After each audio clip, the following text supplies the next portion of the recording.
Looks like nobody has any questions. I am glad. That's a good sign, and sometimes equally not as well. Okay, yes, we have. Yes, please. हाँ sir, अपन ने बात की थी combo masters के बारे में। जी। हम क्या करते हैं, हमारे B2B ऑर्डर्स में 4 पीस का कॉम्बो बनता है। ठीक है। ओके, अभी हम सेलेक्ट कर रहे हैं 1 by 1, जैसे S M L एक्सेल करके। अपने को सिर्फ एक कॉम्बो कैसे यूज कर सकते हैं उसके अंदर?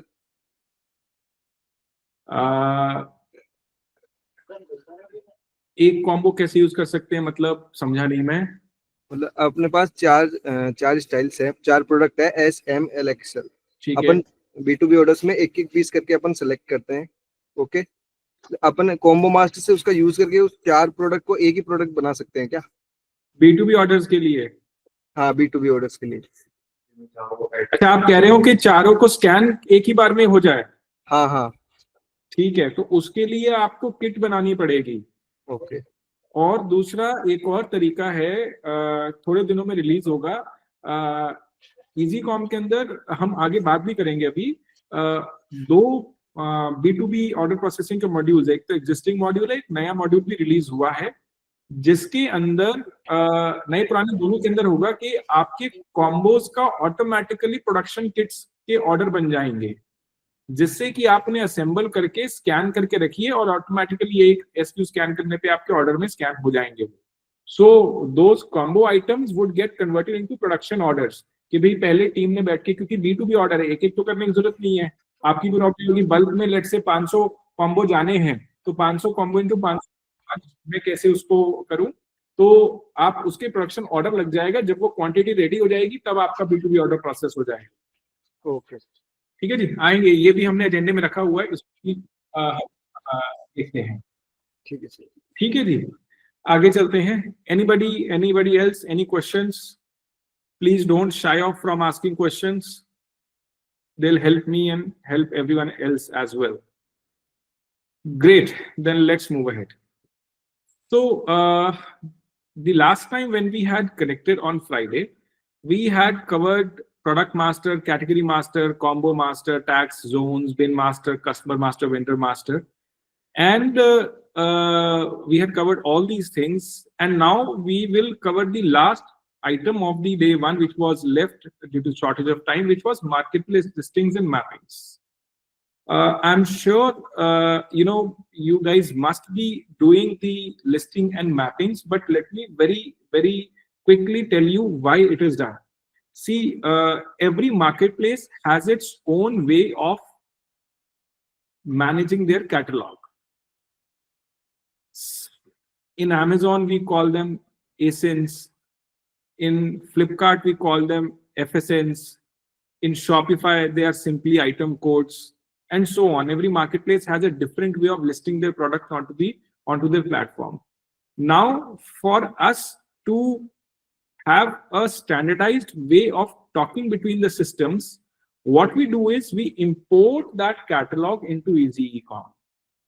We import the catalog of the marketplace or the website into Easy Ecom, and we call them listings, marketplace listings. Now those listings in case have a different SKU from your product master, from the one mentioned in your product master, it will have to be manually mapped. मतलब अगर मैंने कोई SKU को Shopify के ऊपर ABC कहा, और अगर वो प्रोडक्ट मास्टर में भी उसको ABC है, तो वो ऑटोमेटिकली मैपिंग हो जाती है। अगर हमने यहाँ पे ABC 1 कहा हुआ है, Shopify में ABC है, तो फिर हमको सिस्टम को मैनुअली बताना पड़ता है कि ABC Shopify वाले को ABC 1 से मैप कर दीजिए। कभी कभी यूज केसेस ये भी आते हैं, बड़ा इंटरेस्टिंग यूज केस पिछले दिनों आया था कस्टमर का। वो कह रहे हैं जी कि हमारा ना एक प्रोडक्ट था, प्रोडक्ट की MRP चेंज हो गई। अब मार्केट प्लेस में तो आपने MRP अपडेट कर दी, यहां पर जो है मेरा पुरानी MRP वाला प्रोडक्ट भी कुछ पड़ा है और मेरी नई MRP वाला भी प्रोडक्ट आ गया, तो मैंने उसका अलग कर दिया EN और अलग कर दिया SKU। तो अब मुझे फ्लिपकार्ट के ऊपर नई MRP वाला प्रोडक्ट सेल करना है, जो कि मेरा नए MRP वाला प्रोडक्ट मास्टर में भी बैठा है। तो सिंपली क्या करा उन्होंने, फ्लिपकार्ट के एसक्यू को न्यू एमआरपी वाले प्रोडक्ट मास्टर एसक्यू से मैप कर दिया, and automatically what all inventory for that SKU is sitting in EasyCom will go to marketplace, and what all orders come from marketplace will automatically go to the new SKU. Now every marketplace in EasyCom has a different way of adding, importing the listings, but the mapping step is similar, right? And when the account is being set up, when the new products are being added, these marketplace listing and mappings become a very, very crucial step in pushing the inventory and pulling the orders correctly in the system. Now, very quickly, let's move on to the next item, where we'll talk about the USN types. The USN types, with USN types, we mean unique serial number types in EasyCom. See, what has happened is that since EasyCom is a standard product which is visible, a lot of people, which a lot of people utilize into their use cases. So the SaaS products are made in a way that they are standardized for usage by different set of customers, different type of customers, different category of customers.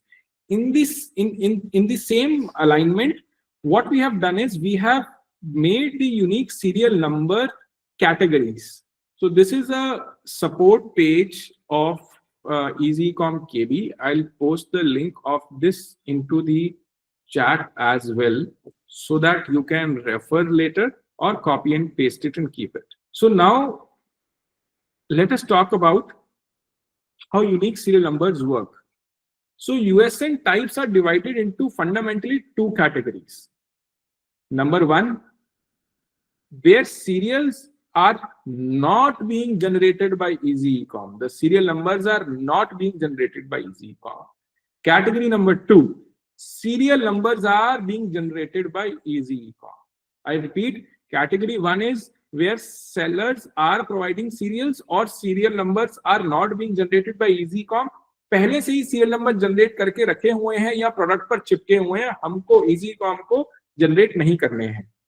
दूसरी category हो गई जहां पे product serial number EasyCom से generate होगा और EasyCom से print होगा, एंड EasyCom से जो नंबर हो रहा है वो ट्रैकिंग तो दोनों की होगी, बट यहां से निकाल के हम उसको प्रिंट करेंगे. ठीक है जी. तो समझते हैं ये कैटेगरी 1 के अंदर और कैटेगरी 2 के अंदर भी फिर उनके सब टाइप्स हैं. देखिए, कैटेगरी 1 के अंदर 2 USN टाइप्स है, USN टाइप 1, टाइप 2. कैटेगरी 2 के अंदर 3 टाइप हैं. इसके भी और तो कोई और टाइप है नहीं है. ठीक है जी. अब समझते हैं वेरी क्विकली ये टाइप्स कैसे काम करते हैं. देखिए, सबसे पहले USN टाइप 1, इसमें sellers who provide serial eight the time of PO creation. मतलब EasyCom में जब आप PO क्रिएट कर रहे हैं तभी आपने सीरियल नंबर बता दिए. अब ऐसे कौन से प्रोडक्ट्स होते हैं, जैसे मोबाइल फोन्स हो गए, उनमें IMEI नंबर भी तो यूनिक नंबर होता है, यूनिक सीरियल नंबर हो गया. या कोई और ऐसा प्रोडक्ट हो गया जहां पे मैन्युफैक्चरर सीरियल नंबर लगा के भेज रहा है.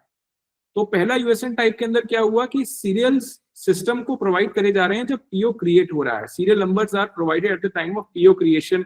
They can be provided from the UI or by uploading them into a sheet and through API. But the tech has written a comment here that as of now only API is available to create these. Now for this seller, for this type of seller, USN type 1 seller, auto GRN is not provided. The seller cannot auto generate serials. जब पहले से serial number आ रहे हैं तो मेरे यहाँ से serial number auto generate नहीं होगी. Serials will be saved in the USN table and will be validated from there as well, so that you don't repeat the serial number again after once the serial number is created in EasyCom. ठीक है जी. Any questions into this? Any question? Any confusion? No. So into USN type 2, serials are provided not at the time of PO but at the time of GRN. मतलब कि जब हम invert कर रहे हैं goods तब हमको पता लगा कि सीरियल नंबर क्या है. तो serials here will be provided and unique validation will be done at the time of GRN and then saved into the database. In this case, auto GRN and GRN against PO both are allowed. obviously seller cannot auto generate serial numbers from our system. Now let me very quickly again give you an example of both these use cases, since we have gone through both of these use cases. पहला case हुआ, let's say apparel manufacturing company, where or let's become an example of a smartwatch company. Now here, when you are creating purchase orders, that time itself you are aware that what is the serial number of the products which would be coming.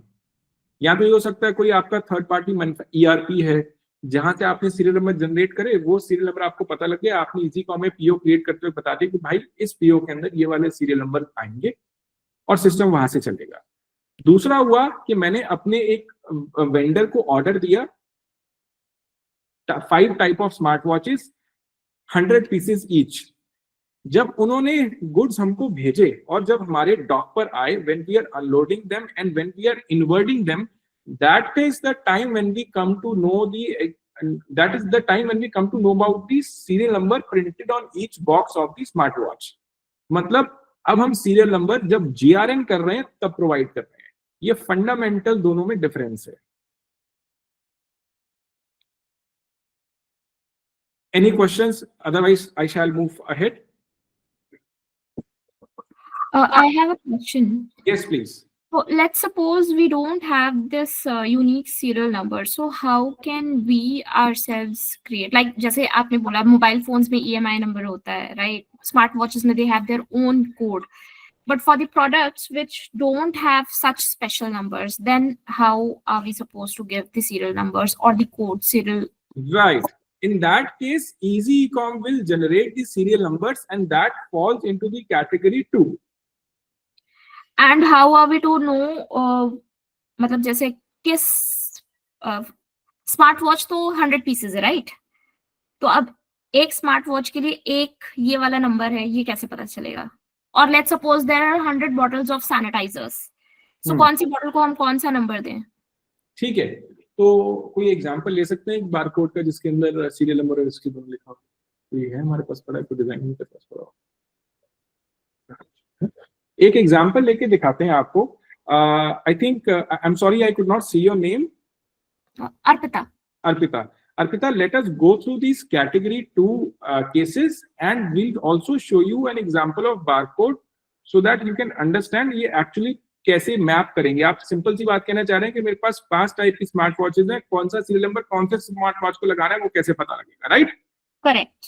हाँ, इसको हम समझते हैं आगे. तो category 2 के अंदर हमारे पास 3 टाइप के USNs हैं, 2.1, 2.2, 2.3 में जो लिखा हुआ है. पहले हम लेते हैं 2.1. ये USN टाइप 3 जो है, यहां पर sellers who generate serials after PO creation. मतलब EasyCom के अंदर आपने पीओ क्रिएट कर दिया, एंड पीओ क्रिएट करने के बाद आपने वहां से बटन क्लिक करके आपने सीरियल नंबर्स उस पीओ के अगेंस्ट जनरेट कर दिए. अब ये कैसे काम करेगा, किस काम पर लेते हैं.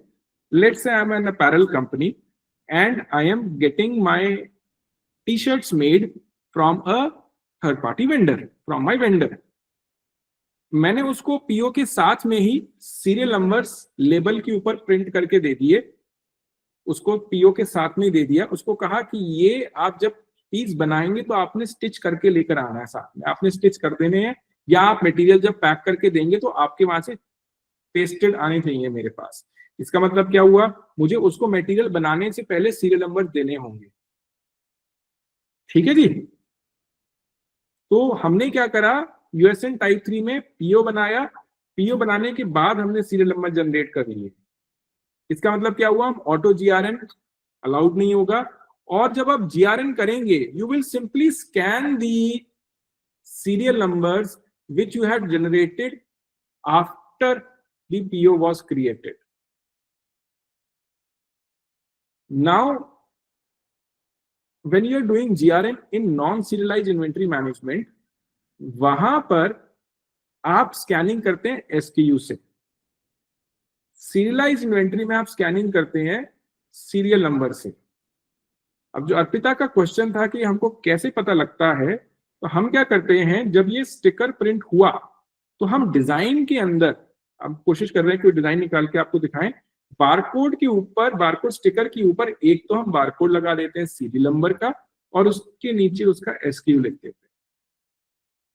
उससे क्या हुआ, जब आपने स्टिकर प्रिंट करा तो आपको पता लग गया कि ये वाला सीरियल नंबर किस एसक्यू पर पेस्ट करना है या किस आइटम कोड के ऊपर पेस्ट करना है।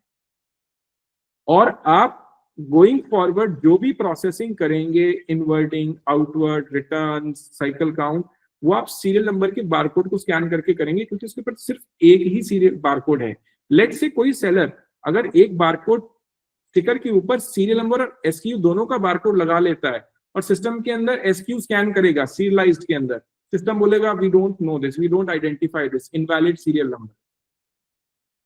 क्योंकि सिस्टम को पता है कि मैंने कौन से सीरियल नंबर जनरेट करे थे या सिस्टम के अंदर कौन से सीरियल नंबर इंपोर्ट करे गए थे, वही स्कैन होंगे।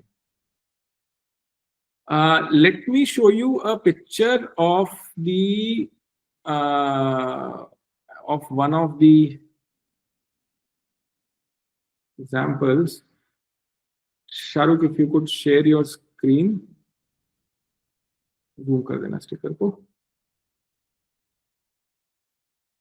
So onto this sticker, if you could see, there is a barcode. This EC27057 is the serial number, and onto the same sticker we have typed out the SKU code also. We have typed the SKU also. Now when somebody is pasting the stickers on their items, they will be able to know कि ये वाला serial number मुझे सिर्फ SKU तो पहचानता हूं, मैं उसे SKU के ऊपर ये पेस्ट कर दूंगा। Arpita, does this address your question? Yes. ठीक है जी, ठीक है, आगे चलते हैं।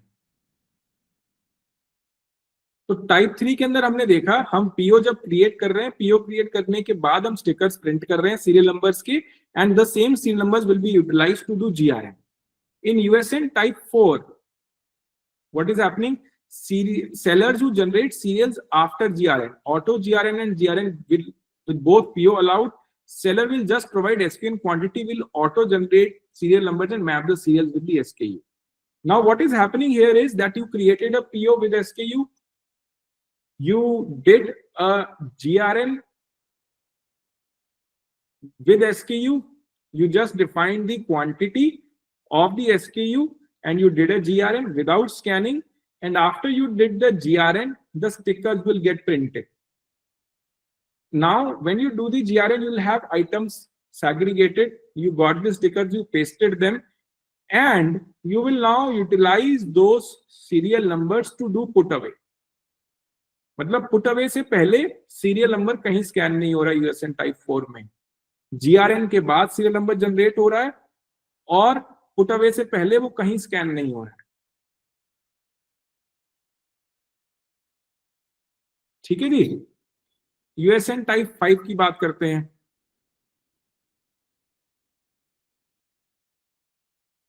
अब USN type 5 is a very interesting type. यहां पर हम कह रहे हैं कि अभी ऊपर के जो दो केसेस थे उनमें क्या हो रहा था कि हमको मटेरियल के ऊपर एसक्यू भी चाहिए, और एसक्यू के अंदर हमको देख के चिपकाना पड़ेगा सही एसक्यू के ऊपर आपने सही एसक्यू का बारकोड चिपकाया कि नहीं चिपकाया।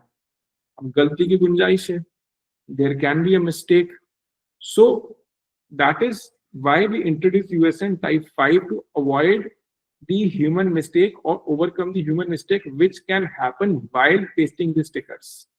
Now here what we are saying is that you can print serial number, only serial number stickers. मतलब वो अभी जब आप ऊपर के दो केसेस में serial numbers print कर रहे थे, they were already mapped with a certain SKU. In USN type 5 they are not mapped with any SKU. वो blank serial numbers हैं, मतलब कोई serial number है बट वो किसी एसक्यू के साथ अभी मैरिड या मैप नहीं है, ऑर्फन सीरियल नंबर है अभी वो। आपने उसको सीरियल नंबर बल्क में प्रिंट कर लो, 500, 1000, 2000 प्रिंट करके लगा दो और आंख बंद करके जितना मटेरियल है सब पे चिपका दो। ठीक है जी। चिपकाने के बाद में आपने क्या करा कि आप जब जीआरएन करेंगे,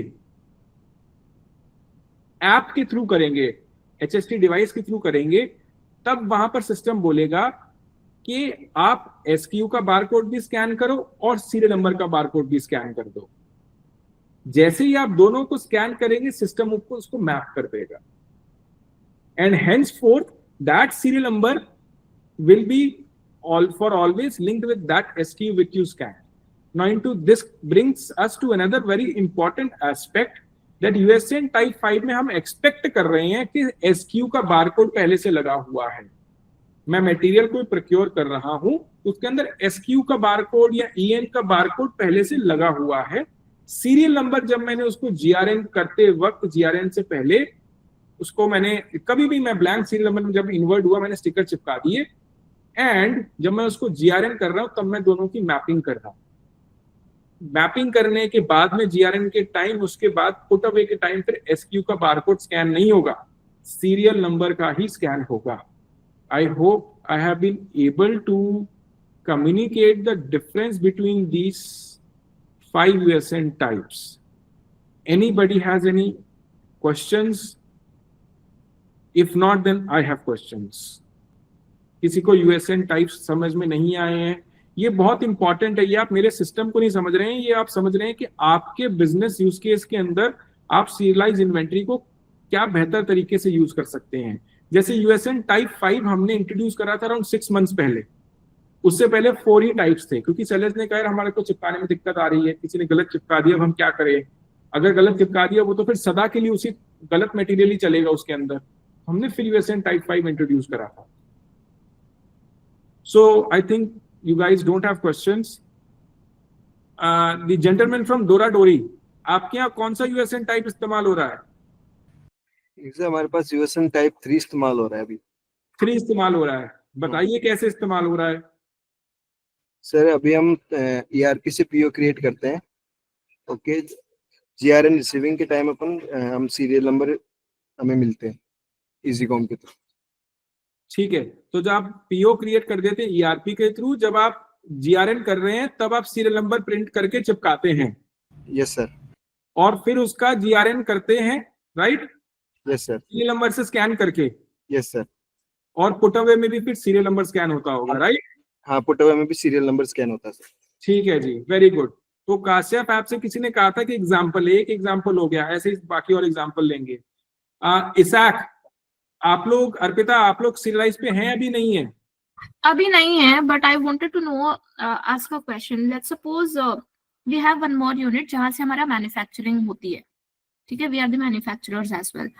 तो पीओ के टाइम पे तो ऑब्वियसली ये USN नहीं जनरेट होता, but what I wanted to ask is, let's suppose हमारे पास सामान आ गया and now we want to add these USNs, then what is the process? आपके पास 2 ऑप्शंस हैं। ओके, कैटेगरी 2 के अंदर आप या तो USN टाइप 5 यूज कर सकते हैं, ओके, या फिर आप टाइप 4 यूज कर सकते हैं। ठीक है जी, टाइप 3 भी यूज कर सकते हैं इनके केस में। तो टाइप 3 PO के बाद आइटम क्रिएट हो, PO generate after PO creation. Type 3, type 4, type 5 में से आप तीनों में से कोई भी ऑप्शन यूज कर सकते हो। आपने PO बना के अपने मैन्युफैक्चरिंग फैसिलिटी को ऑर्डर दे दिया कि इतने परफ्यूम की बॉटल्स बना दीजिए, राइट? राइट। उसके बाद जब आपके पास सामान आया तो आपने GRN करने से पहले सिस्टम से स्टिकर निकाले, प्रिंट कर दिए, प्रिंट कर पेस्ट कर दिए सारे आइटम्स के ऊपर। पेस्ट करने के बाद में फिर आप GRN क्या कर रहे हो, स्कैन करके GRN कर रहे हो, ठीक है? राइट, फिर वो हमें मैन्युअली नंबर्स नहीं एंट्री करने हैं, हमें स्कैन करना है। हाँ, स्टिकर्स प्रिंट करे, सही SKU पर सही आइटम, सही सीरियल चिपकाया, और फिर आप GRN स्कैन करके, GRN के ऊपर सीरियल नंबर स्कैन करके आपका इन्वेंटरी इन्वर्ट हो जाएगा, पुट अवे भी सीरियल नंबर स्कैन करके करेंगे, ठीक है? दूसरा ऑप्शन है आपके पास कि आपने GRN जो करा, क्वांटिटी लिख के कर दिया कि इस SKU की इस इत्र का इतनी क्वांटिटी आई, इस इत्र की कितनी क्वांटिटी आई, मैन्युअली गिनती करके गिनती करके SKU कर दिया, SKU गिनती करने के बाद GRN कर दिया, GRN करने के बाद आपने स्टिकर प्रिंट करे। अच्छा, फिर आपने चिपका दिए सबके ऊपर, और पुट अवे के टाइम पे वो सीरियल नंबर स्कैन होंगे। ओके। तीसरा ऑप्शन, आपने बल्क में स्टिकर प्रिंट कर लिए और अपनी फैक्ट्री वालों को भेज दिए कि भाई डिस्पैच से पहले सब पे चिपका के भेजना। राइट। और यहाँ पे आने के बाद आपने उनको जीआरएन के टाइम पे, अच्छा आपके प्रोडक्ट के ऊपर एसक्यू का बारकोड होता है या ईएन का बारकोड होता है? EN का बारकोड। तो अगर ईएन का बारकोड होता है तो भी चल जाएगा, यूएसएन टाइप 5 ईएन का बारकोड है, आपने कहा कि ठीक है ईएन का बारकोड है, ये सीरियल नंबर का बारकोड भी आप चिपका के भेजना, या आपके पास जब मटेरियल आया आपने आंख बंद करके सारे स्टिकर चिपका दिए बिना एसक्यू का डिफरेंशिएशन करे, तो फिर आप जीआरएन के टाइम पे ईएन और सीरियल नंबर दोनों को स्कैन करके आप उनकी मैपिंग करके जीआरएन करोगे उनका, एंड पुट अवे में फिर वो सीरियल नंबर स्कैन होगा। अंडरस्टूड। ठीक है जी, ये आपके पास 3 ऑप्शन है। आगे चलते हैं। प्रियंका, आपकी कंपनी में क्या हो रहा है? अभी तो सीरियलाइजेशन नहीं है, मतलब नॉर्मली हम लोग एसकेयू के थ्रू ही करते हैं जीआरएन। तो आपको कौन सा परफेक्ट फिट दिख रहा है अपने लिए? यूएसएन टाइप 5 मुझे ठीक लग रहा है, मतलब जो लेटेस्ट वाला है, so we will do that. Great. Shravan, आपके यहाँ क्या हो रहा है? तो सर यूएसएन 3 प्रोसेस हम यूज कर रहे हैं, जो कि सीरियलाइजेशन वाला प्रोसेस है। एंड इसमें हम पहले वेंडर को हमारे इन्वेंटरी बारकोड्स भेजते हैं, जिसमें हमारा एसकेयू डिटेल होता है, प्रोडक्ट डिटेल होता है, और उसमें साइजेस वगैरह मेंशन होते हैं, कलर मेंशन होते हैं। देन जब वेयर हाउस में हमारा माल जाता है, तब हम उसे जीआरएन करने के टाइम पे वेयर हाउस वालों को कहते हैं कि आप प्रिंटिंग डाल के स्टिकिंग कर दो। एंड पहले हमारा इन्वेंटरी मैनेज नहीं हो पाता था उस रीजन से, because inventory same bar bar upload होती थी सिस्टम में, तो वो पता नहीं चलता था पुराना और नया वाला स्टॉक। बट अभी ऐसा है कि हमें सीरियलाइज इन्वेंटरी से एक बेनिफिट है कि हमारे जो पुराने स्टॉक है और जो नए स्टॉक इन्वर्ट हो रहे हैं उसकी अलग अलग सीरियल बारकोड इन्वर्ट हो रही है, तो पता चल रहा है। वेरी स्ट्रिक्टली आप first in first out maintain कर पा रहे होगे। करेक्ट। राइट, तो पुराना Yes. माल पहले जा रहा होगा, नया माल बाद में जाएगा जब पुराने वाला चला जाएगा। राइट। अभी वैसे तो सर हमें ज्यादा दिन हुआ नहीं है, बट अभी हम लास्ट मंथ ही सीरियलाइजेशन में आए हैं। आपको इम्पैक्ट And- मिलना शुरू हो गया है, यस है ना? जब तक कि एक ही Yes. बिल के अंदर सारी भेलपुरी बना के नहीं रख दी है नए पुराने की, तब जी तक जी ठीक है। जी ठीक है। जी। कासिया फैब्स से वी हैव अराउंड 2-3 लोग हैं। आप लोग बताएं आपके यहाँ क्या हो रहा है? सीरियलाइज इन्वेंटरी यूज हो रही है?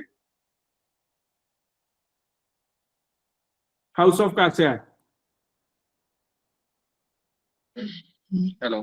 हाँ जी, नहीं सर, ओनली एसक्यू स्कैन करके होता है। ठीक है। आपको कौन सा टाइप समझ में आया आपके बिजनेस के लिए सही रहेगा? सर इसमें तो अभी नहीं है, एक बार कंफ्यूजन है, फिर से थोड़ा समझाना होगा। डिटेल में समझना पड़ेगा एक बार और, राइट? जी सर। ठीक है, स्टडी कीजिएगा। आगे चलते हैं। कॉटी, सोनू है हमारे साथ, भूपेश है, और भी 2-3 लोग हैं कॉटी से। तो आप लोग क्या हो रहा है? ऑटो जर्नी चल रहा है सर अभी तो। आपके वेयर हाउस में ऑटो जीआरएन चल रहा है, आपकी इन्वेंटरी ई कार्ट में भी रखी हुई है। कार्ड की टीम ही कर रही है सर अभी तो, वहाँ सीरियलाइजेशन वाली। हाँ, वहां पे आपको पता है कौन सा टाइप इस्तेमाल हो रहा है? हाँ, टाइप 5 हो रहा है, राइट सर? वहाँ पे टाइप 3 हो रहा है। टाइप 5 इस्तेमाल हो रहा है। वो बल्क में स्टिकर प्रिंट करके चिपकाते हैं और मैपिंग करके इन्वर्ट करते हैं। अभी तो टाइप 5 1-to-1 स्कैनिंग हो रहा था वहाँ पे। 1-to-1 स्कैनिंग करते हैं, हर एसक्यू के साथ हर सीरियल स्कैन करके इन्वर्ट करते हैं। चलिए आगे चलते हैं। Nikhil, I have a question. Yes please. From what I'm understanding, it seems that USN Type 5 has the lowest chance of any sort of human error. Is that right? Yes, you are absolutely correct. Okay, so that means that this is the most suggested one from Easy Ecom's end as well. Particularly, we are dealing with a large number of SKUs, right? Well, I would say that if serialization is being done after the goods have arrived into your facility, USN Type 5 is the best case, provided you have a barcode of SKU or EN already on your product. All right. Okay. Thank you so much. Like in case of Sonu into eCart's warehouse, what Sonu does is Sonu dispatches the goods from his warehouse to eCart warehouse. They Correct. already have SKU stickers pasted on the product. Now eCart team have to simply scan the SKU and the blank serial number which they have, and वो mapping होके आगे चला जाता है. उनका काम उनको छांटने की जरूरत नहीं. Why one skilled labor के लिए ये सबसे safest है, right? Yes. ठीक है. Whether it's skilled, unskilled, it's about reducing the error. Right, right. Okay. Then we have Isaac, Koti, Kushak, Manish and Ronit. You guys are both from Zippy, right? Yes, sir. आपके किसी customer के यहाँ sir हमारा तो ये USN 5 use होता है basically जो भी shipments which we are getting from the brands so उसके अकॉर्डिंग हम उन्हें बोलते हैं कि हर एक प्रोडक्ट पे आप अपना EN कोड है या फिर EN कोड नहीं तो SKU कोड आप पेस्ट इन करके ही हमें प्रोवाइड करो. So great. ठीक है समझ गए जी. आगे चलते हैं. There is somebody called online स्टेलर्स.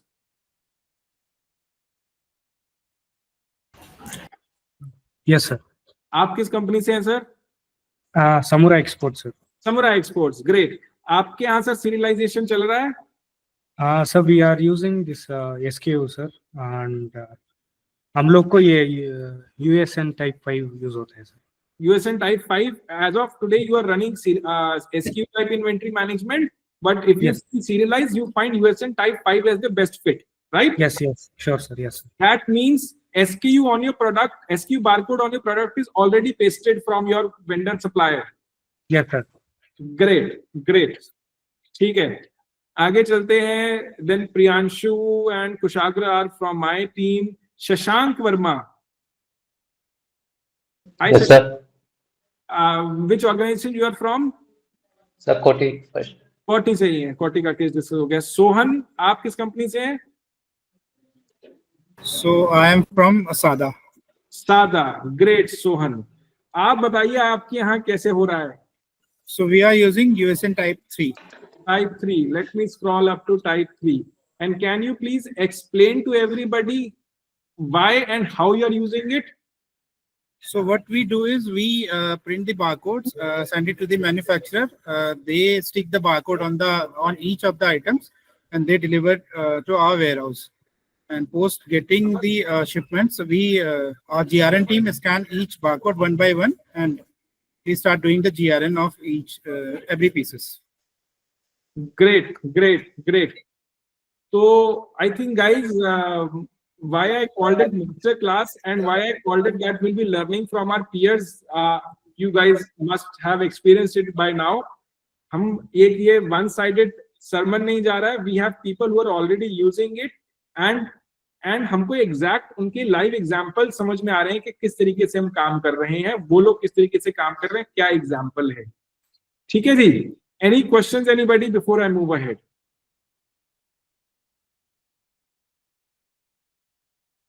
क्योंकि यहां से कहानी थोड़ी पेचीदा होनी शुरू हो जाएगी.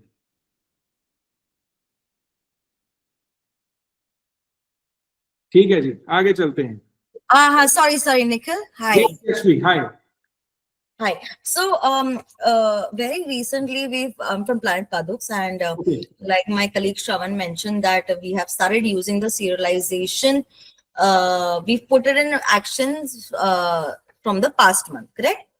Right. Now, we encountered a small roadblock. I'll tell you what was the roadblock. So basically we had an event exhibition.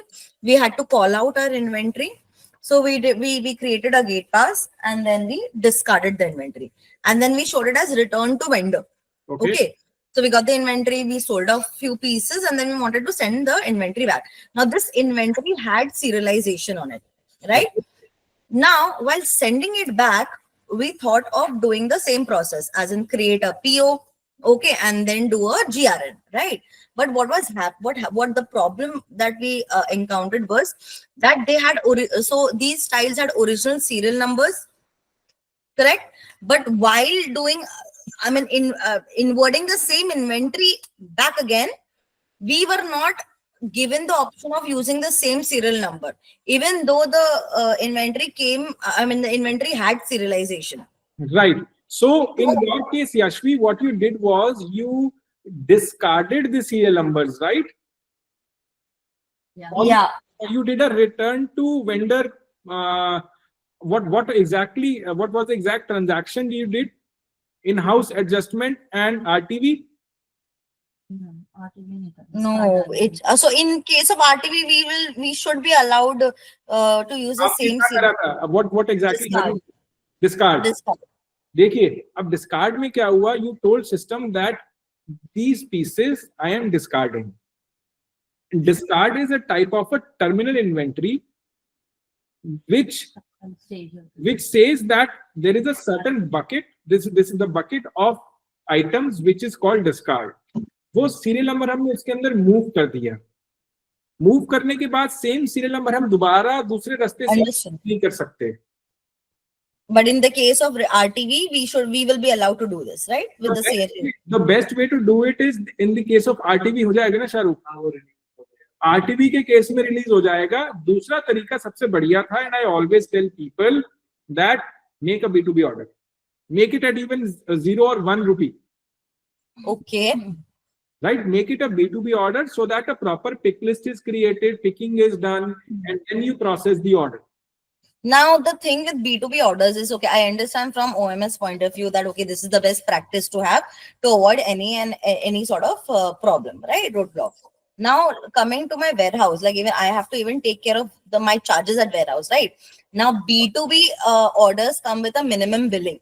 The moment I process any order under the B2B this section, I will be charged a minimum billing.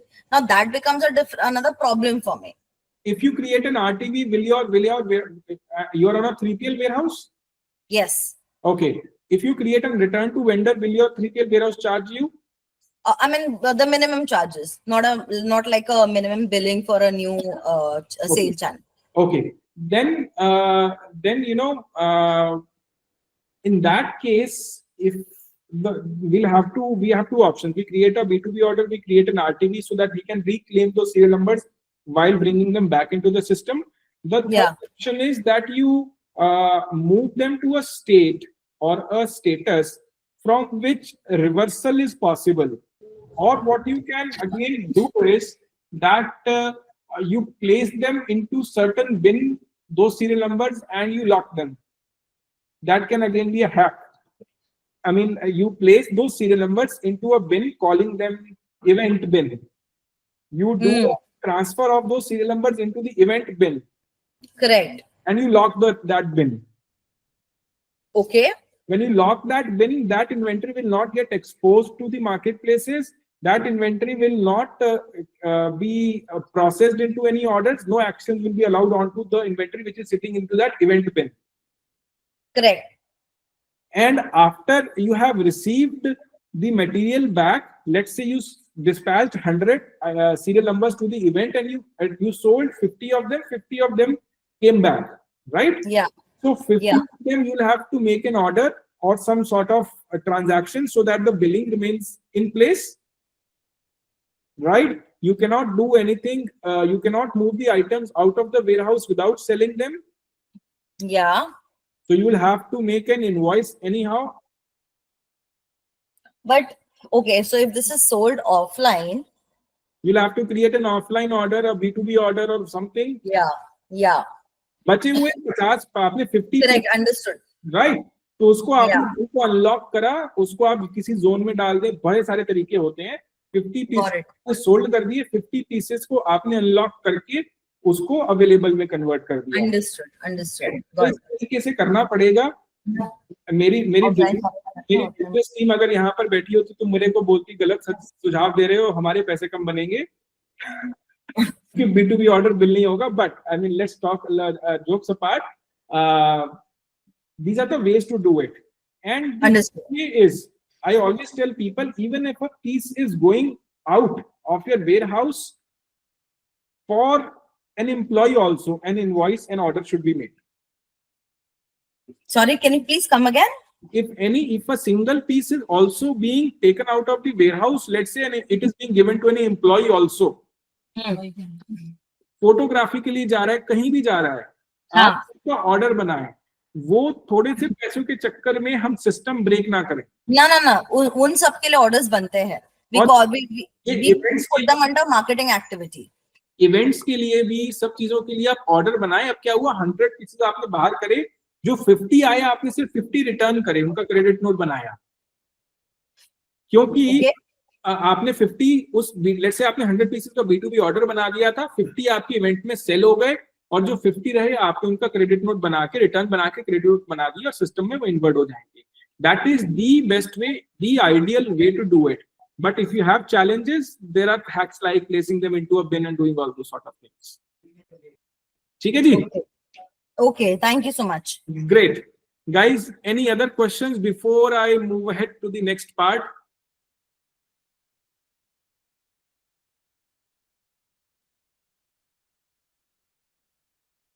Okay. No. Now we will talk about auto adjustments. See, auto adjustments is a part of cycle count. Shahrukh, if you could share that screen where we have that setting to enable auto adjustments. Acha, before that, these USN types are set from the backend, and these USN types are per warehouse basis. मतलब अगर मेरे 4 warehouse है, मैं चारों में अलग अलग USN type चला सकता हूँ। कोई दिक्कत तो नहीं है साहब उसमें? चला सकते हैं ना? ठीक है जी, चला सकते हैं। अभी हम बात करते हैं auto adjustments and why this setting is important to be configured when you are setting up your serialized account.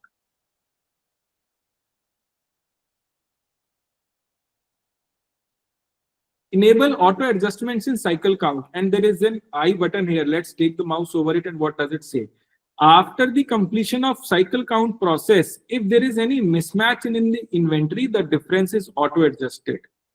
If software inventory is showing a SKU at shelf A1, but physically it was found in shelf A2, then EasyCom will automatically change the shelf number in the system. अब ये बहुत important बात है, and मैं अक्सर लोगों को कहता हूं, आप EasyCom लगाइए, आप EasyCom में भी सीरियलाइज इन्वेंट्री लगाइए। सीरियलाइज इन्वेंट्री के साथ भी आप हैंडेड टर्मिनल्स यूज करना शुरू कीजिए। अगर आपने ये 3 चीज कर ली, तो आपने अपने वेयरहाउस के अंदर AI के स्टेपिंग स्टोन्स इंप्लीमेंट कर देंगे। Why do I say this? Now what happens is that things like this, small thing like auto adjustment, will compensate for the errors being done by the people in the warehouse. It will compensate for the human errors. A classic example, I had 100 items in a PO. I did the GRN of 100. But while I was keeping them into the bin, I was doing the put away. I kept 100 pieces there itself. But scanning में मुझसे कुछ गलती हो गई, मैंने वो 1 piece scan नहीं हुआ, 4 पीस स्कैन नहीं हुए, लेट्स से, बट मैंने वहां रख दिए। तो सिस्टम में लाइव कितने हुए? 96। बट बिन में कितने? 100। अब वो 4 सीरियल नंबर हमेशा QC पास स्टेज में पड़े रहेंगे, पेंडिंग फॉर पुट अवे में, वो लाइव नहीं हुए।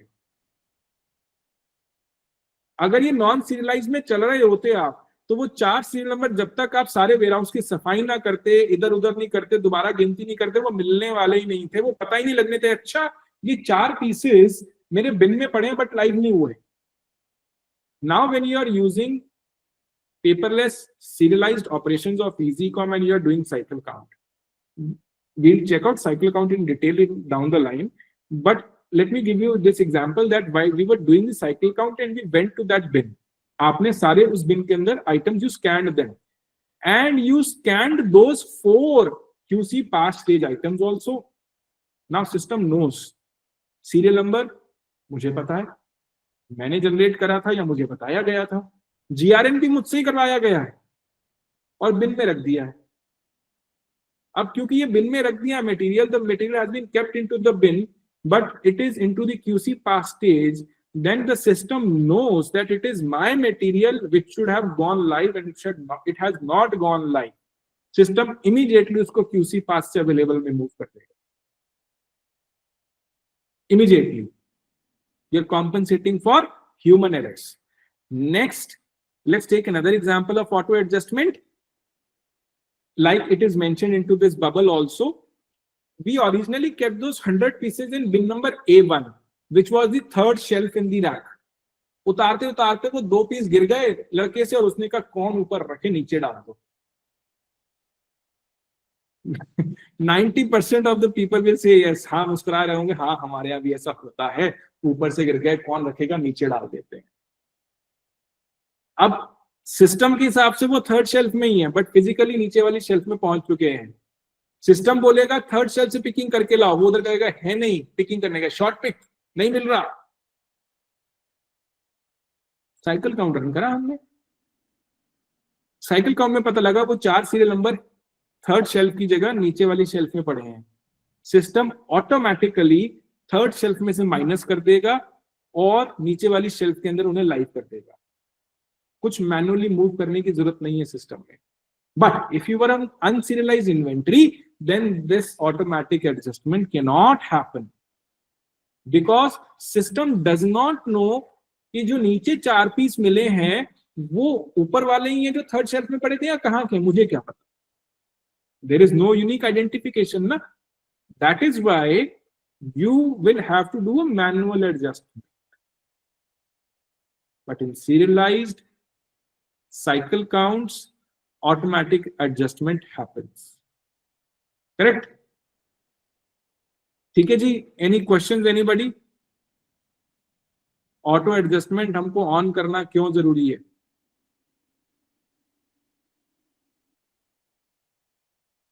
Concept of auto adjustments.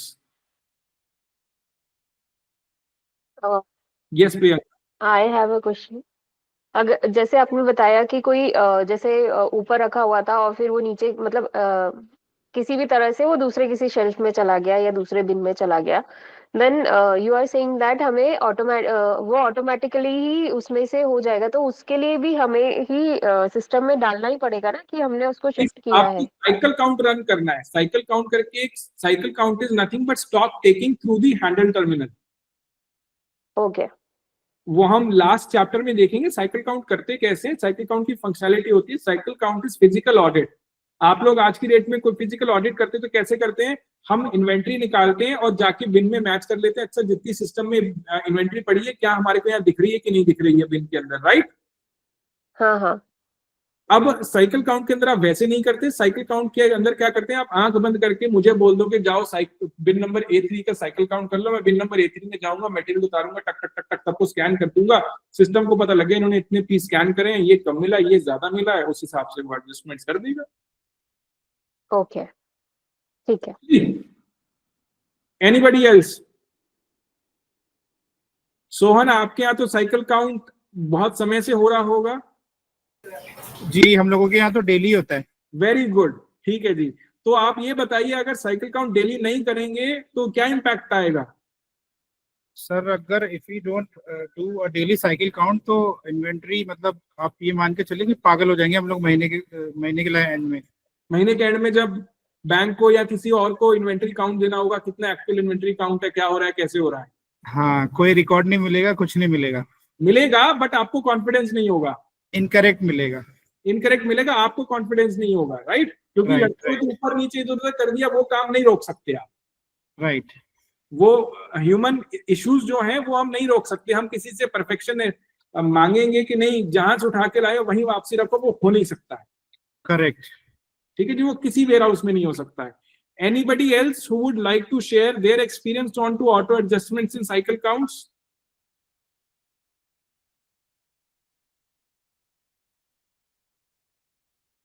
Yes please. Sir मेरा एक क्वेश्चन है. अपने जो रिटर्न के पीसेस आते हैं रिपेयर स्टेटस में जाके सकते हैं. ओके. अब वो रिपेयर होके लड़के ने क्या किया कि उसको रिटर्न पुट अवे नहीं किया, सीधा बिन में रख दिया. अब मैंने साइकिल काउंट ऑन किया, मुझे पता तो लग गया कि ये रिपेयर स्टेटस में, पर वो ऑटो एडजस्टमेंट नहीं हो रहा. तो मतलब इसका कुछ हो सकता है क्या? देखिए रिपेयर स्टेटस के अंदर वो ऑटो एडजस्ट इसलिए नहीं होता है कि वो रिपेयर में है, वो मटेरियल खराब है. सिस्टम को कैसे पता कि वो ओके हो चुका है?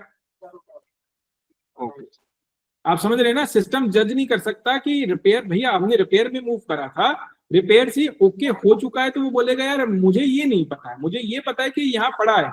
अब क्योंकि मैं कॉन्फिडेंट नहीं हूं कि ये रिपेयर होने के बाद सही हो गया, तो मैं इसको लाइव नहीं करूंगा। ओके, ठीक है, और ये बहुत अच्छा आपने एग्जाम्पल पकड़ा, इससे ये एक और सबको बात समझ में आएगी कि ऐसे नहीं है कि कुछ भी माल उठा के कुछ भी रख दो और सिस्टम लाइव कर देगा, कि कुछ मत करो, उस बस उठा के बिन में डाल दो और साइकिल काउंट चला दो, सब हो जाएगा। नहीं होगा ऐसा।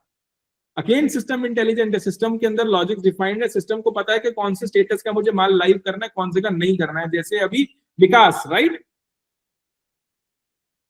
डोराडोरी से जी सर, हेलो सर, एक आप- कॉल। आप विकास बोल रहे हैं ना? हाँ ये सर, हाँ जी, जैसे विकास जी ने बताया कि रिपेयर वाला मटेरियल वहां मेरा पहुंच गया, मैं उसकी साइकिल काउंट कर रहा हूं, तो वो लाइव नहीं कर रहा है, नहीं Yes, कर सिस्टम। ठीक है जी, एनीबॉडी एल्स, एनी क्वेश्चंस? आगे चलते हैं। अब देखिए, अब आपने यूएसएन टाइप ऑन कर दिया, ऑटो एडजस्टमेंट ऑन कर दिया, अब तीसरी एक और काम करा जाता है। अब क्या करा जाता है, आपकी पेपर पिक लिस्ट बंद कर दी जाएगी, क्योंकि आप सीरियलाइज ऑपरेशंस करने हैं, तो best way to execute serialise operation is using your handle terminals और your mobile phones. Mobile phone के अंदर वो स्कैनिंग थोड़ी धीरे होती है बारकोड की, बट उसके भी ऑप्शंस हैं हमारे पास, आप पूछ सकते हैं। अब इसका मतलब क्या होगा कि जो पेपर पिकलिस्ट हमारी प्रिंट हो रही है वो नहीं प्रिंट होगी। पेपर पिकलिस्ट हमको नहीं डालनी है वेयर हाउस में, हमको पेपर पिकलिस्ट प्रिंट करनी बंद कर देनी है। तो एक ऑप्शन होता है सिस्टम में जहां से आप पेपर पिकलिस्ट बंद कर देते हैं, ये बैकएंड ऑप्शन होता है। आगे यूआई में भी आ गया है,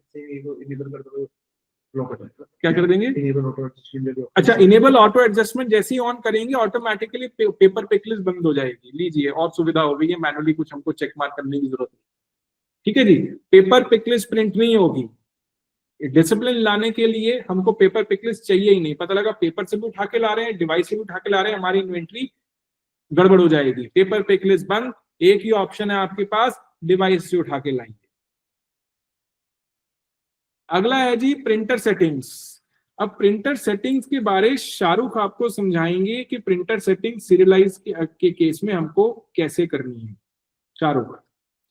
तो प्रिंटर सेटिंग्स के लिए सबसे पहले सॉफ्टवेयर्स में QZ tray and Java installed होना चाहिए। बेसिकली जब हम प्रिंटर सेटिंग्स में होता क्या है, हम प्रिंटर सेटिंग्स दो तरीके से यूज कर सकते हैं। एक तो जब हम पैकिंग सेशन, जब आप 1 by 1 स्कैनिंग यूज करते हैं, तो सिस्टम ऑटोमेटिकली आपको PDF प्रिंट करके नहीं देगा, आपको डायरेक्टली प्रिंटर पे कमांड पुश कर देगा। ओके, नेक्स्ट जब आप सीरियल नंबर या फिर SKU का बारकोड प्रिंट करते हो, तब वो आपको डायरेक्टली PDF नहीं देगा, आपको डायरेक्टली प्रिंटर पे कमांड देगा। तो उसमें बेसिकली आपका एक स्टेप सेव हो जाता है। ठीक है, तो इसमें दो लिंक हमने प्रोवाइड किए हुए हैं हमारे KB में। एक तो जावा कैसे इंस्टॉल करना है और एक QZ ट्रे कैसे इंस्टॉल करना है। ये दोनों यहाँ से डाउनलोड भी हो जाएंगे एंड इंस्टॉल भी हो जाएंगे सिस्टम। ठीक है, नेक्स्ट हमारे पास जो प्रिंटर सेटिंग्स का ऑप्शन है EasyCom में, तो बेसिकली आप ऑर्डर्स में जाएंगे, order batches and printer settings. जब आप QZ ट्रे इंस्टॉल कर लेंगे अपने सिस्टम में, तो यहाँ पे सिस्टम ऑटोमेटिकली फेच कर लेगा कि आपके सिस्टम पे कौन कौन सा प्रिंटर इंस्टॉल्ड है, और वो आप यहाँ से सिलेक्ट कर सकते हो। लेबल प्रिंटर जो आपका शिपिंग लेवल प्रिंट होता है उसके लिए होता है, इनवॉइस प्रिंटर जो आप टैक्स इनवॉइस निकालते हैं उसके लिए, एंड बारकोड जो आप SKU का बारकोड या सीरियल नंबर का बारकोड प्रिंट करते हैं उसके लिए। ठीक है, और इसके अलावा आप अपने बारकोड को कस्टमाइज भी कर सकते हो। जो भी डेटा आपके पास मास्टर्स में अवेलेबल है, जब आप प्रोडक्ट मास्टर क्रिएट करते हो, वो सारा आप कस्टमाइज कर सकते हो, अपने लेबल के ऊपर प्रिंट भी कर सकते हैं।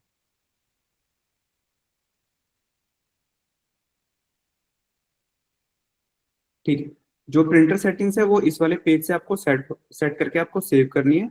नेक्स्ट जो आपको प्रिंट करना है वो कहाँ पे प्रिंट होता है? अगर आपको बारकोड्स प्रिंट करने हैं तो हमारे पास यहाँ पे इन्वेंट्री में बारकोड जनरेशन का ऑप्शन है, तो आप यहाँ पे SKU टाइप करके आप प्रिंट कर सकते हो। सपोज मैं एक SKU यहाँ पे ऐड कर देता हूँ।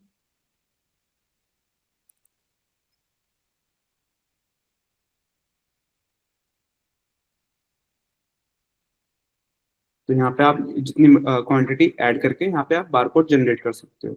इवन अगर आपके पास कोई SKU की फाइल है तो आप फाइल के थ्रू भी इसको अपलोड करके आप सिस्टम से प्रिंट कर सकते हैं। So, as far as barcode designs are concerned, I would like to share the best practices आपको किस तरीके से करना चाहिए। देखिए, कुछ डेटा आपके पास होगा जो बारकोड के अंदर स्टैटिक है, कुछ डायनामिक डेटा होगा। वो जो डायनेमिक डेटा है या तो EasyCom के मास्टर में एग्जिस्ट करना चाहिए, EasyCom के प्रोडक्ट मास्टर के अंदर कस्टम फील्ड है उसके अंदर एग्जिस्ट करना चाहिए। उसके बिना वो प्रिंट नहीं होगा, क्योंकि सिस्टम कहाँ से लाएगा डेटा, वो मास्टर के अंदर एग्जिस्ट करेगा, कस्टम फील्ड जो हमने देखा। नेक्स्ट पॉइंट ये आता है कि बारकोड का डिजाइन कैसे होगा। I am sure you must be purchasing your barcode printers from somewhere. You must be purchasing barcode stickers from somewhere. I always tell people that in case of barcode printers, stickers आप ध्यान से समझिए, barcode printers जो हैं थोड़े complex होते हैं. They are a bit complex, multiple moving parts into it. So you should buy it from your local vendor instead of buying online. If you are an expert into managing and troubleshooting printers, that's okay then. But the reason I say this is because a local vendor will help you into designing the barcodes also as per your requirements, as per your sticker size. They will generally use Zebra Designer or Bartender software. The moment you have a design into the Bartender or Zebra Designer which is printing correctly from the computer onto your printer, that same design as it is can be implemented in EasyCom to printing stickers automatically. This is a very, very important aspect which people miss out and क्योंकि barcode stickers को set करने में कभी कभी ज्यादा समय लग जाता है, तो उस केस में हमको इसको अगर कोई हमारे पास लोकल वेंडर होगा तो हमारी बेहतर मदद होगी. You'll be able to do that quickly and get it executed quickly. If you are expert yourself in Bartender in setting the design and printing it, nothing like it. Set the design as you like it, give it to the team, and they will set it in EasyCom, and your stickers will start printing from EasyCom as you were printing them manually. Great. Any questions, guys, before we move forward? No. Then this brings us to inwarding, PO creation, auto GRN, GRN, direct GRN, and QC. These are the 5 things we will be completing in inwarding pre-put away stage. So first of all, let us very quickly see the PO creation. Shahrukh, if you could please share your screen. देखिए, PO, purchase order. Purchase order can be issued from EasyCom, created from EasyCom through UI or through sheet as well. Next, what another option is that from ERP also the purchase order can be created automatically. From ERP also the purchase order can be created automatically. Now here we will pick up any one of the already created purchase orders. Let's pick up one of those already created purchase orders. We are not going into the creation part.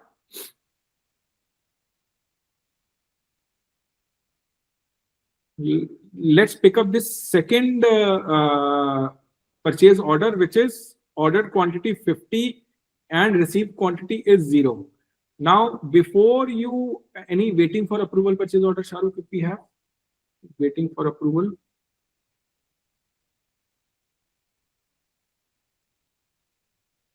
Correct. So we have this purchase order which is waiting for approval. Now we will go into the view details of it and approve the purchase order. This is a stage where you can define how many quantities. Let's say a gentleman created a purchase order and you don't want 50 to be ordered to the vendor, but maybe 40. You can change the quantity to 40 and approve it. And you can reject it here as well. The moment you approve it, it will automatically move into the approved orders, approved purchase order stage, and we can print the purchase order and do all other sort of things. What options do we have here? Let's go into view details. View details में आपको यहाँ पे दिख रहा है कि आपकी ordered quantity कितनी है, pending quantity कितनी है. You can also, let's say, if the purchase order is being created by any third-party system like an ERP and it is created by APIs into EasyCom, your system's PO reference number will come into this PO reference number column, right? and the pricing, etc., you can either mention into the purchase order, or they can come from the vendor master also, right? They can come from there also by in the form of price list. Now, once you have the purchase order, we do the GRN. Now, since we are doing the GRN, we will not do the GRN from here. We'll do the GRN from the mobile app. Okay. Now, when we are doing the GRN, we have two options. Like we saw, none of the sellers here are in category 1 of USN type 1 or 2, but majorly in 3, 4, 5, which is a fitment for everybody. In 3, 4, 5, what we'll do is, we will either, we already have the serial number before the GRN, or we are doing it, or we are mapping the serial numbers with the SKU while we are doing the GRN. Do you guys want me to go into the detailing of how the GRN is getting created from the mobile app? It will be helpful. It will be helpful. Shahrukh, can we do that? Guys, we will be just covering the GRN part, and we'll be moving the rest of the things to tomorrow because it's already 3:40.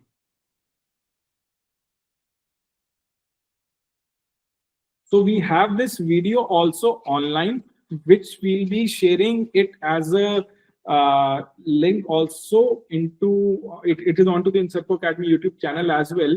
Let's very quickly go on to doing the GRN. This will describe you how you are doing the creating the PO, etc. The important thing into the PO creation is mentioning the vendor SKU or the vendor token as well. If you're calling something, your vendor is calling it something else, you can add the vendor SKU here, but you need to add the vendor token as well, which you will get from the vendor master.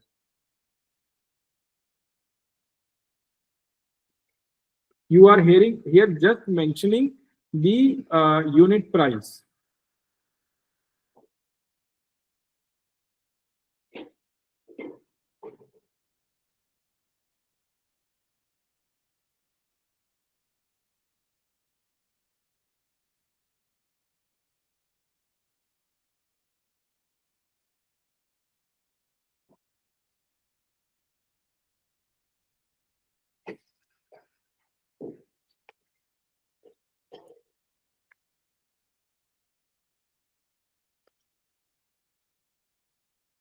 Let us move forward to doing the GRN. It's a good full screen your screen.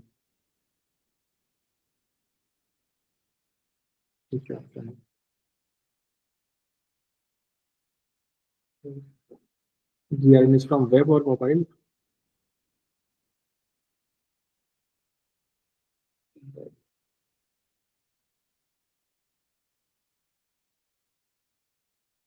By the time Shahrukh is pulling up the USN 5 mobile app video, any questions, guys? Nikhil ji, एक question है. Yes, please.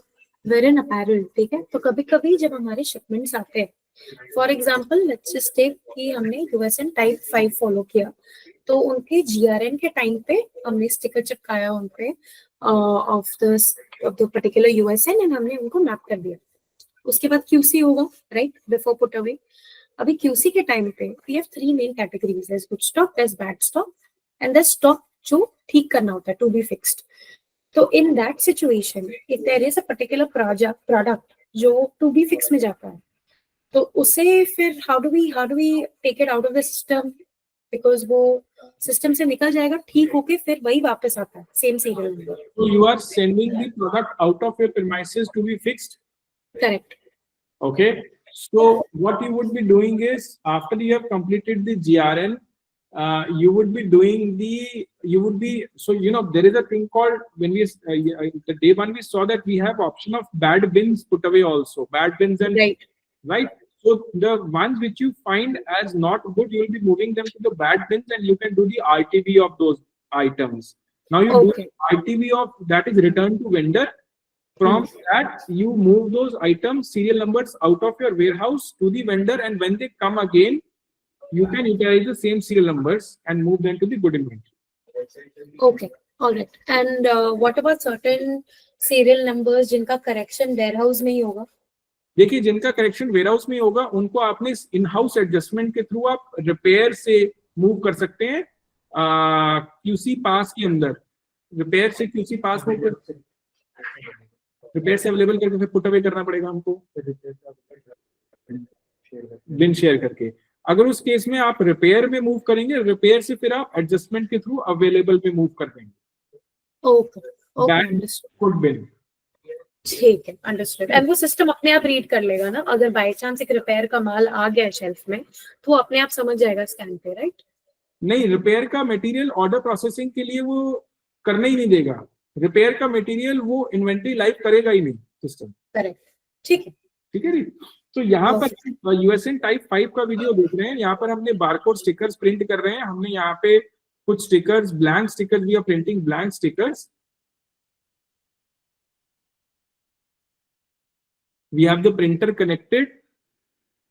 We'll paste the stickers on all items in PO. After pasting the sticker, we'll scan the SQ barcode and serial barcode in the app.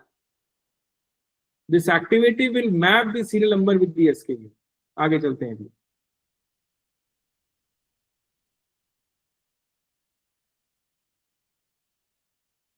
Start inverting items. You click on the PO. And then you go to the GRN, you create a new GRN, enter the supplier invoice number and the supplier invoice date.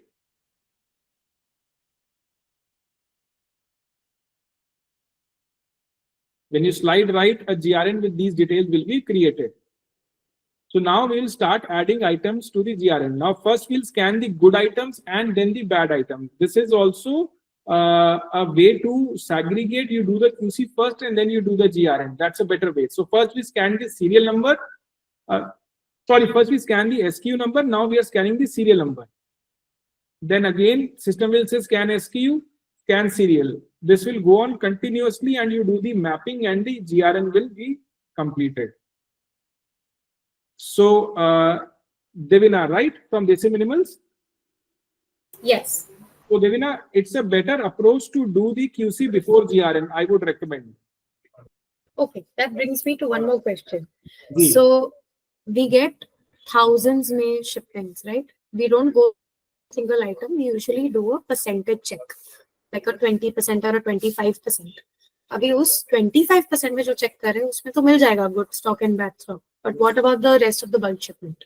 Right, then maybe then in your case, QC after GRN is the right way before put away. Right, that's what I thought so. Ji, that's right way there. So you keep on scanning continuously serial numbers and SKU numbers.